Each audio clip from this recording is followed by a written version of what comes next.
साथियों नमस्कार। हमारे चैनल में आपका स्वागत है।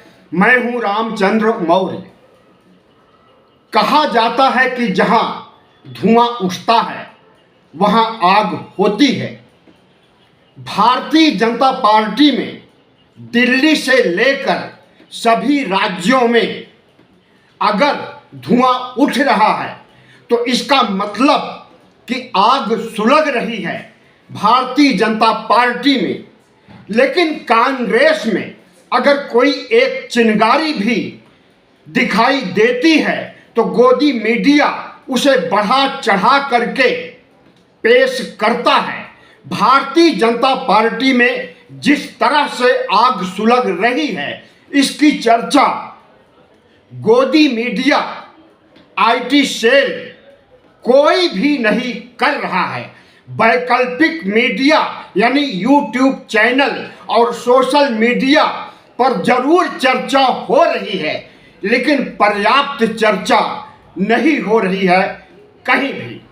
आज हम भारतीय जनता पार्टी के अंदरूनी झगड़े, अंदरूनी खेमेबाजी, अंदरूनी घमासान का जिक्र करेंगे और आपको बताएंगे कि बीजेपी के अंदर, आरएसएस के अंदर सब कुछ अच्छा नहीं चल रहा है। भारतीय जनता पार्टी का सबसे बड़ा दुश्मन आज की घड़ी में अगर कोई है तो वह है आरएसएस। आरएसएस मोदी और शाह की तानाशाही को, अहंकार को बर्दाश्त नहीं कर पा रहा है, क्योंकि आरएसएस को हिंदू राष्ट्र का तोहफा अभी तक नहीं मिल सका। 100 साल आरएसएस के पूरे होने पर और उसे उम्मीद है कि निकट भविष्य में भी उसे हिंदू राष्ट्र का तोहफा नहीं मिलेगा। भारतीय जनता पार्टी और आरएसएस के बीच का घमासान आज का नहीं है। लोकसभा चुनाव से पहले से घमासान छिड़ा हुआ है, आग लगी हुई है। और जेपी नड्डा ने जब कहा कि अब हमें आरएसएस की जरूरत नहीं है, भारतीय जनता पार्टी दुनिया की नंबर 1 पार्टी हो गई है और हमें अब किसी बैसाखी या प्रचारक या स्वयंसेवक की जरूरत नहीं है, तो उस समय भारतीय जनता पार्टी का अहंकार चरम सीमा पर था। और उसी समय मोहन भागवत, दत्तात्रेय होश बोले और आरएसएस के तमाम पदाधिकारी इतने खफा हो गए कि उन्होंने स्वयंसेवकों को लोकसभा चुनाव प्रचार करने के लिए नहीं भेजा। और दूसरे राहुल गांधी ने संविधान बचाने का तड़का लगाया, जिससे भारतीय जनता पार्टी 240 पर सिमट गई। 303 पार्टियों वाली जो 2019 में 303 सांसद आए थे उनकी जगह 240 हो गए। लेकिन अभी वर्तमान में भारतीय जनता पार्टी के अंदर जिस तरह से घमासान चल रहा है, चाहे वह योगी और शाह गुट का घमासान हो, चाहे वह नितिन गडकरी, सुब्रमण्यम स्वामी और मोदी शाह के बीच का घमासान हो, बुलंदियों पर है, आग सुलग रही है, धुआं निकल रहा है, लेकिन किसी को वह धुआं दिखाई नहीं दे रहा है, क्योंकि मीडिया गांधी का 3 बंदर बन गया है। भारतीय जनता पार्टी के अंदर लोकतंत्र कभी नहीं रहा। जिस तरह से नितिन नवीन को अध्यक्ष पद सौंपा गया है, उससे भारतीय जनता पार्टी के बड़े नेताओं में असंतोष है। प्रजातांत्रिक ढंग से चुनाव करके अध्यक्ष पद की नियुक्ति का सपना भारतीय जनता पार्टी के नेता देख रहे थे, जिसमें पारदर्शिता हो और लगे कि अध्यक्ष पद निष्पक्ष रूप से अध्यक्ष का चुनाव हुआ है, लेकिन ऐसा नहीं हुआ। भारतीय जनता पार्टी से बेहतर स्थिति तो कांग्रेस की है, जहां पर अभी पार्टी के अंदर भी प्रजातंत्र, लोकतंत्र जिंदा है और चुनाव की प्रणाली के आधार पर ही अध्यक्ष पद पर नियुक्ति की जाती है। मल्लिकार्जुन खड़गे के खिलाफ शशि थरूर ने चुनाव लड़ा था। मल्लिकार्जुन खड़गे की जीत हुई। शशि थरूर इतना परेशान हुए, इतना घबराए कि वह मोदी की शरण में चले गए, लेकिन आज तक उन्हें कांग्रेस पार्टी ने कांग्रेस से निकाल बाहर करने का जोखिम नहीं लिया। उसकी कई वजह है। तो भारतीय जनता पार्टी के अंदर जो बगावत की शुरुआत हो रही है, उसकी खास वजह नितिन नवीन की ताजपोशी और पार्टी के अंदर प्रजातंत्र की बहाली के लिए पार्टी में असंतोष व्याप्त हो गया है। शाह और योगी गुट का घमासान आए दिन देखने सुनने को मिलता है। जब योगी आदित्यनाथ को हटाने की बात जब जब आती है कि उनकी जगह पंकज चौधरी या फिर केशव मौर्य या कोई और की ताजपोशी होने वाली है बतौर मुख्यमंत्री, तो उस समय सतह पर आ जाती है योगी और शाह की आपसी लड़ाई। लेकिन सिर्फ एक ही मोर्चा नहीं है, बल्कि सुब्रमण्यम स्वामी ने भी भारतीय जनता पार्टी के खिलाफ मोर्चा आज से नहीं 2014 के बाद से ही खोल रखा है, क्योंकि सुब्रमण्यम स्वामी जैसे बुजुर्ग नेता को अहमियत नहीं दी गई और सुब्रमण्यम स्वामी के उम्रदराज बाकी नेता, चाहे मुरली मनोहर जोशी हो, चाहे लाल कृष्ण आडवाणी हो, तमाम ऐसे नेता मार्गदर्शक मंडल में डाल दिए जाते हैं जो कि भारतीय जनता पार्टी के निर्माण में, भारतीय जनता पार्टी को आगे बढ़ाने में उनका बड़ा योगदान रहा है। तो नरेंद्र मोदी जब 2014 में प्रकट हुए, गुजरात से चल करके दिल्ली पहुंचे, तो सबसे पहले उन्होंने पार्टी के कद्दावर नेताओं का सफाया किया, उन्हें मार्गदर्शक मंडल में डाल करके। आज भी मार्गदर्शक मंडल में होने की टीस मुरली मनोहर जोशी को है और वह आए दिन भारतीय जनता पार्टी की कटु आलोचना करते हैं, चाहे वह वोट चोरी को लेकर के हो, चाहे वह आर्थिक मामलों में हो, चाहे वह भारत को विकसित राष्ट्र बनाने के नाम पर नौटंकी की बात हो। हर एक मुद्दे पर मार्गदर्शक मंडल के नेता मुरली मनोहर जोशी, जो किसी जमाने में प्रोफेसर रहे हैं भौतिकी के इलाहाबाद विश्वविद्यालय में, उनकी टीस उन्हें मारे जा रही है कि जिस तरह से भारतीय जनता पार्टी का क्षरण हो रहा है, जिस तरह से भारतीय जनता पार्टी आरएसएस तक को मानने से, आरएसएस तक को सम्मान देने से अलग थलग कर ली है, उससे भी मुरली मनोहर जोशी जैसे नेता, सुब्रमण्यम स्वामी, नितिन गडकरी जैसे नेता कुपित हैं। अटल बिहारी वाजपेयी जब तक जिंदा थे उन्हें भी सम्मान नहीं मिल सका, जबकि वह 2 बार प्रधानमंत्री रह चुके हैं। अटल बिहारी वाजपेयी की तो मौत को लेकर के ही सस्पेंस बना था और बना हुआ है कि 15 अगस्त से एक दिन पहले उनकी मौत होती है, लेकिन उनकी डेड बॉडी को बर्फ में दबा दिया जाता है और 16 अगस्त को घोषणा की जाती है कि अटल बिहारी वाजपेयी नहीं रहे। तो प्रधानमंत्री नरेंद्र मोदी जिस तरह से पार्टी को चला नहीं रहे हैं बल्कि हाँक रहे हैं, इससे भारतीय जनता पार्टी के अंदर असंतोष तो होता है, लेकिन वह असंतोष खुल करके सामने नहीं आ पाता है, क्योंकि मीडिया दबा देती है। और भारतीय जनता पार्टी का अनुशासन, जो कि आरएसएस के जरिए कभी आया था, उस अनुशासन के दायरे में रह करके अगर विरोध जताया जाता है पार्टी के अंदर, तो उस पर मोदी और शाह कोई भी संज्ञान नहीं लेते हैं। अभी थोड़े दिनों पहले शाह बंगाल गए थे। बंगाल में उन्होंने दिलीप घोष को मनाया, क्योंकि वह टीएमसी में शामिल होने जा रहे थे। बंगाल में भारतीय जनता पार्टी की जो स्थिति शुभेंदु अधिकारी जैसे नेताओं ने कर दी है, कम्युनल बयान दे करके, उससे भारतीय जनता पार्टी जूझ रही है।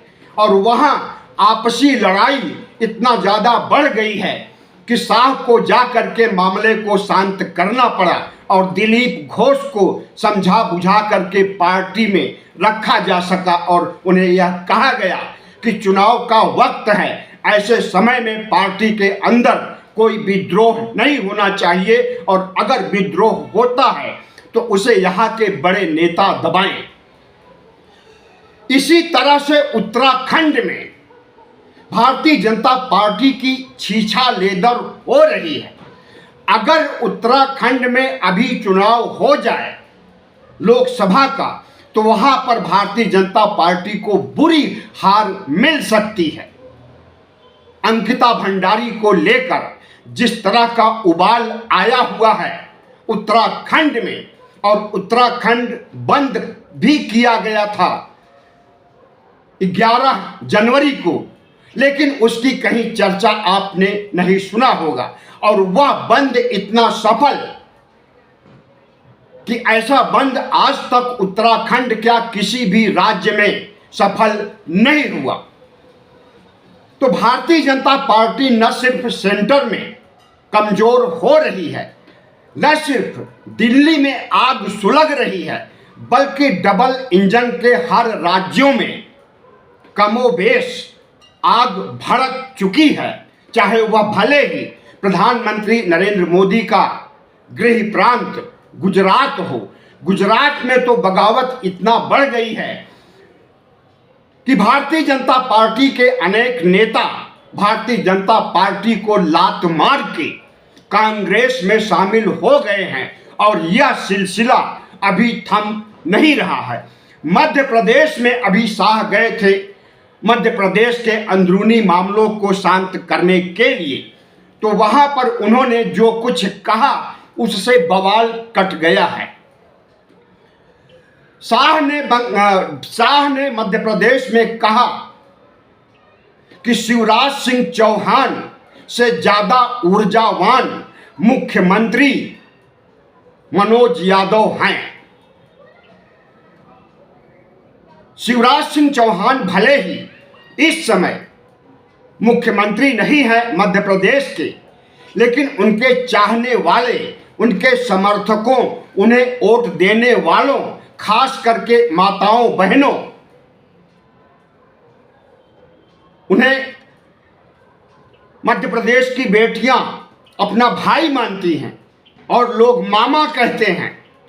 तो मामा की इज्जत उतारने का काम अगर अमित शाह जैसे नेता करते हैं तो मध्य प्रदेश में बवाल होना स्वाभाविक है। शिवराज सिंह चौहान के समर्थक, नेता, वोटर, महिलाएं भारतीय जनता पार्टी से असंतुष्ट हैं, और वहां पर भी अगर अभी चुनाव हो जाए तो वह असंतुष्टि इतने हद तक दिखाई देगी कि भारतीय जनता पार्टी की हार भी हो सकती है। अभी इंदौर में जो कुछ हुआ आपने सुना होगा कि 30 से अधिक लोग गंदा पानी, सीवर का पानी पीने की वजह से मर गए हैं। 300 से ज्यादा अस्पताल में भर्ती हैं। मरने वालों में बच्चे भी हैं, दुधमुहे बच्चे भी हैं। तो वहां की सीवर प्रणाली और गंदे पानी के सप्लाई कि बात सिर्फ इंदौर तक नहीं, बाकी जिलों में भी कमोबेश वही हाल है, लेकिन गनीमत की हर जिलों में मौतें नहीं हुई। इन सब को लेकर के उमा भारती, जो कभी मुख्यमंत्री रही हैं मध्य प्रदेश की, उन्होंने मोर्चा खोल दिया है अपनी ही पार्टी के शीर्ष नेतृत्व के खिलाफ।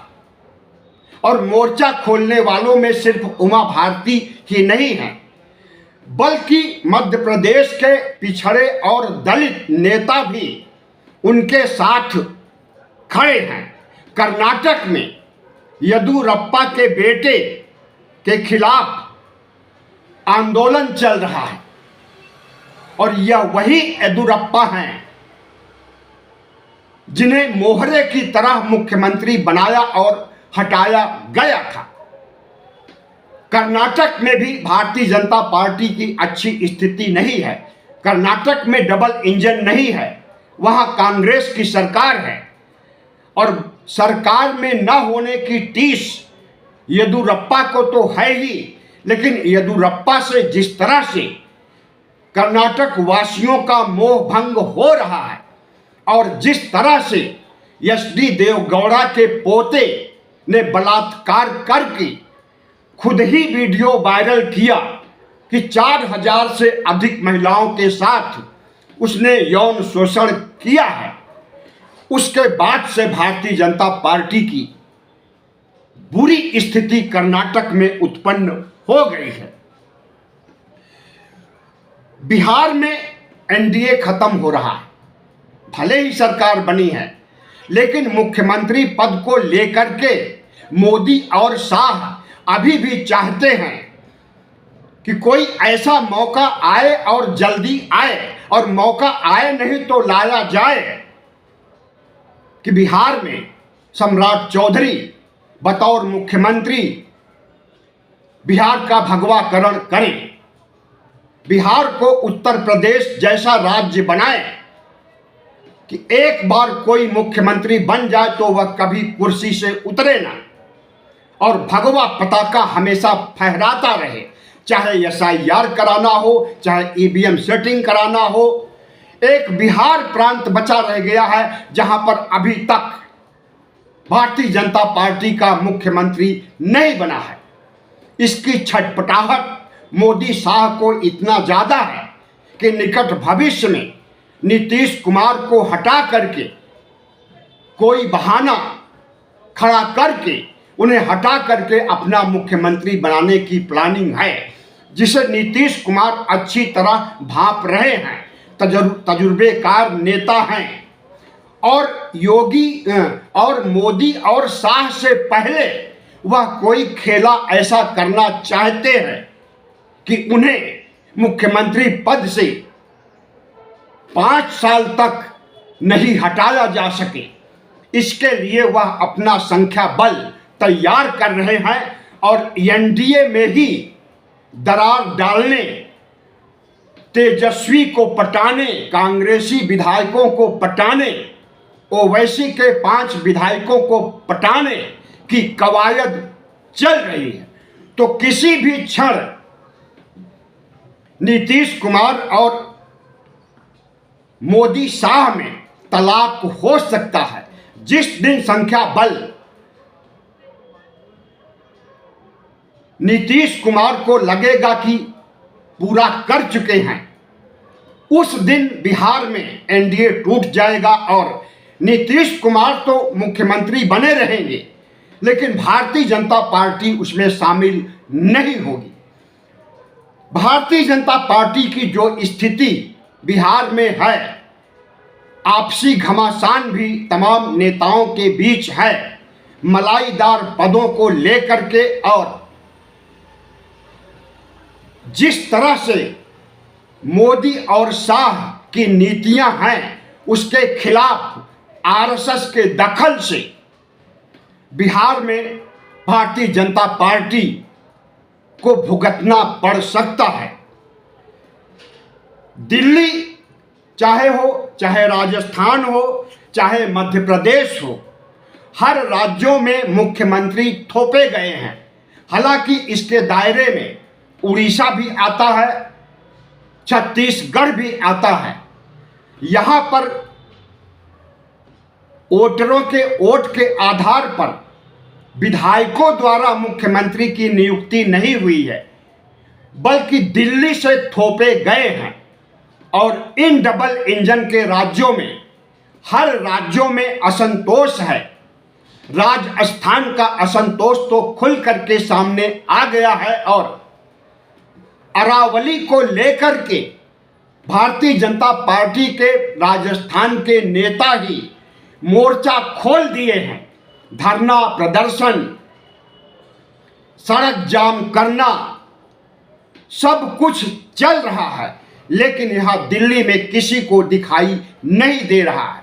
अरावली के खिलाफ, अरावली बचाने के लिए जिस तरह से जेन जी यानी युवाओं का तबका उमड़ पड़ा, उसकी खबरें तो छिटपुट आ गई, लेकिन मोदी और शाह बचाव की मुद्रा में आ गए और जेन जी के आंदोलन को दबाने में एक बार तो कामयाब हो गए।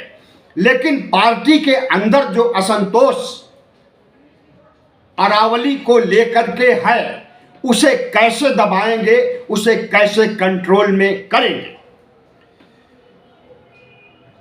जिस तरह से भारतीय जनता पार्टी के वरिष्ठ नेता अब खुल करके भारतीय जनता पार्टी के शीर्ष नेतृत्व की धज्जियां उड़ाने लगे हैं, उससे यही कहा जा सकता है कि भारतीय जनता पार्टी में जो आग सुलग रही है, कभी भी वह धधक सकती है, विस्फोटक रूप ले सकती है, असंतोष विस्फोटक हो सकता है।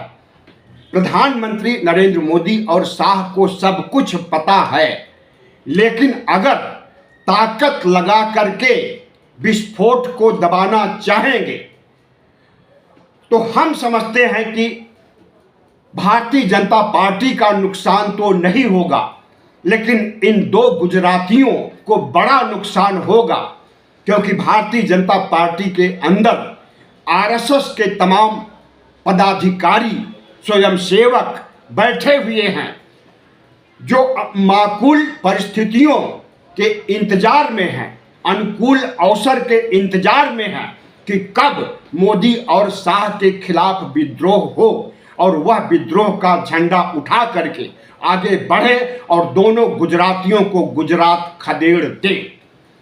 वीडियो अच्छा लगा हो तो चैनल को सब्सक्राइब कीजिएगा, लाइक कीजिएगा और शेयर कीजिए।